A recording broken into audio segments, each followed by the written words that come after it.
Olá, seja muito bem-vindo e bem-vinda ao curso de formação sobre o Programa de Gestão de Demandas do Governo do Estado. Chegamos ao nosso quarto módulo e aqui nos aprofundaremos sobre os principais conceitos e práticas sobre o mapeamento e aprimoramento de processos. Abordaremos o que são fluxogramas, traremos ferramentas de apoio, falaremos ainda sobre indicadores de desempenho e sobre o aprimoramento de processos. Você já ouviu falar sobre fluxogramas? E aí, poderia me explicar um pouquinho sobre o que consiste um fluxograma? Bom, fluxograma pode ser compreendido como uma representação gráfica, através de símbolos, utilizada para descrever e mapear diferentes etapas de um processo. Esse mapeamento auxilia a nossa compreensão, trazendo uma sequência lógica e organizada das etapas. Ele é um recurso muito utilizado no mapeamento de processos, pois traz uma série de vantagens para os seus usuários, permitindo a visão global de todo o processo, evidenciando as oportunidades de aperfeiçoamento com muito mais clareza, auxiliando na definição e identificação de quais pessoas estão envolvidas em cada atividade, apoiando numa visão mais clara do todo e permitindo ainda a delimitação de cada etapa com a maior facilidade. Cada elemento visual que compõe um fluxograma possui uma representação própria. Nessa imagem, trouxemos alguns dos elementos mais utilizados na construção de fluxogramas. Observando com atenção a imagem da direita, identificamos que o processo é marcado por uma etapa de início e outra de fim, ou seja, de término. Esse início desencadeia uma ação e, na sequência, uma decisão que pode ser positiva ou negativa. Se a decisão for positiva, um sim para a decisão que estamos considerando, avançamos para mais uma ação. Caso contrário, se a decisão for negativa, um não, avançamos para outra ação distinta.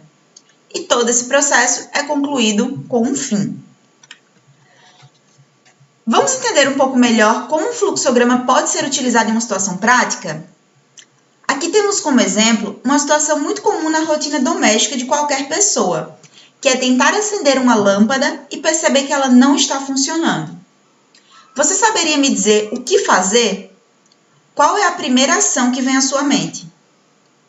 Para esse caso simples, podemos representar os procedimentos que serão realizados utilizando um fluxograma. No nosso caso, tem início com a constatação de que a lâmpada não funciona. Na sequência, verificamos se a lâmpada está plugada.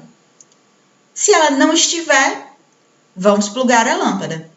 Se ela estiver plugada, avançamos para outra etapa com o seguinte questionamento: o bulbo da lâmpada queimou?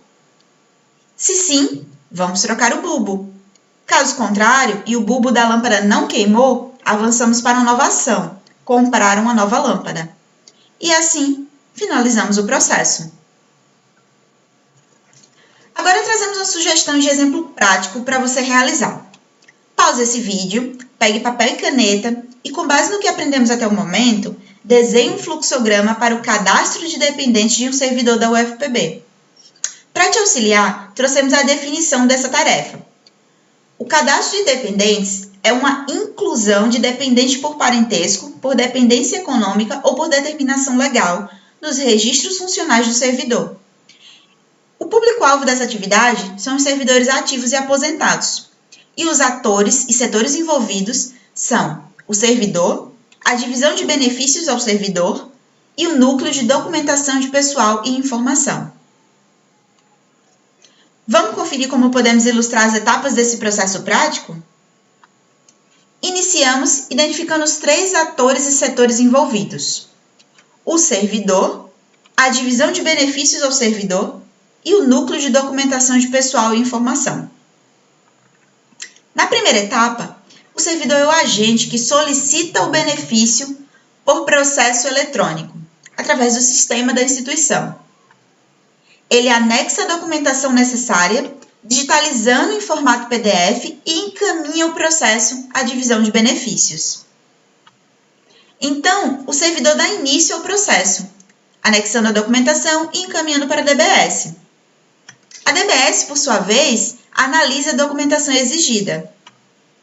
Se a documentação estiver incompleta, ela solicita ao servidor que complemente a documentação. Se a documentação estiver completa, ela avança, registrando os dados dos dependentes no sistema da instituição e autorizando o benefício, encaminhando também para o núcleo de documentação de pessoal e informação, para que o processo seja arquivado. E assim, finalizamos a representação gráfica desse processo.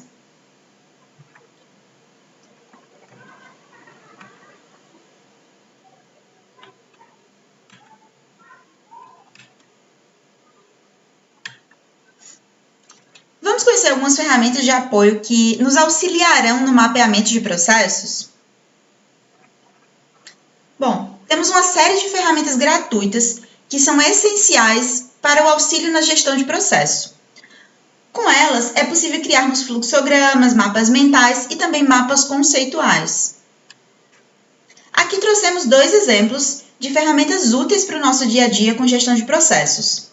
A primeira ferramenta é a Draw.io e a segunda é a DIA, Diagram Editor. Ambas são gratuitas e de usabilidade intuitiva. E aí, você já ouviu falar sobre indicadores de desempenho? O poder do processo está em alcançarmos resultados cada vez mais eficientes com recursos limitados. Mas como nós podemos medir esses resultados? É justamente aqui que entram os indicadores de desempenho. Os indicadores são critérios explícitos de medidas que nos auxiliam no monitoramento das ações gerenciais de um processo. O desempenho de um processo pode ser classificado com base na sua eficiência, eficácia e efetividade. A eficiência está relacionada a realizar da melhor forma possível, evitando os desperdícios. Já a eficácia, ela visa o alcance de um objetivo ou meta central do processo. E a efetividade, por sua vez, está mais relacionada com a realização de um processo da melhor forma possível, considerando os recursos disponíveis. E aí, vamos falar um pouco sobre aprimoramento de processos? Aqui trouxemos o ciclo PDCA, que é uma ferramenta muito utilizada para o aprimoramento de processos. Ela tem como principal função a análise e o controle de processos, visando a melhoria contínua. E aqui trouxemos uma representação do ciclo PDCA. PDCA é uma sigla que pode ser dividida de acordo com as suas diferentes etapas, onde o P representa o plan, do inglês planejar, o D representa o do inglês fazer, o C representa o check, do inglês checar, e o A, por fim, representa o act, do inglês agir, constituindo um processo cíclico composto pelas etapas de planejar, fazer, checar e agir. Aqui trouxemos um exemplo prático da ação resultante da análise de um ciclo PDCA empregado a um processo. No primeiro caso, se o processo não atingir o padrão esperado, a ação final será melhorar. Já no segundo caso, considerando que o processo atingiu o padrão esperado, a ação será manter o padrão. Agora vamos colocar em prática e revisar os principais conceitos abordados nesse módulo? Mais uma vez, pause esse vídeo, pegue papel e caneta e responda as seguintes perguntas. O que você entende por indicadores de desempenho? Qual a importância você acredita que esses indicadores possuem para uma organização? O que é um fluxograma? E como você descreveria o ciclo PDCA? Vamos entender melhor na prática? Pause esse vídeo mais uma vez, pegue papel e caneta e produza um fluxograma a partir do caso apresentado a seguir.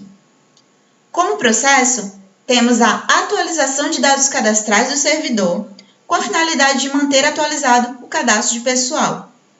Como principais atores e setores envolvidos, nós temos o servidor, a central de atendimento ao servidor e a divisão de cadastro e pagamento de servidores. Vamos lá? Se você deseja se aprofundar ainda mais sobre esse tema, indicamos a leitura dos seguintes materiais de apoio.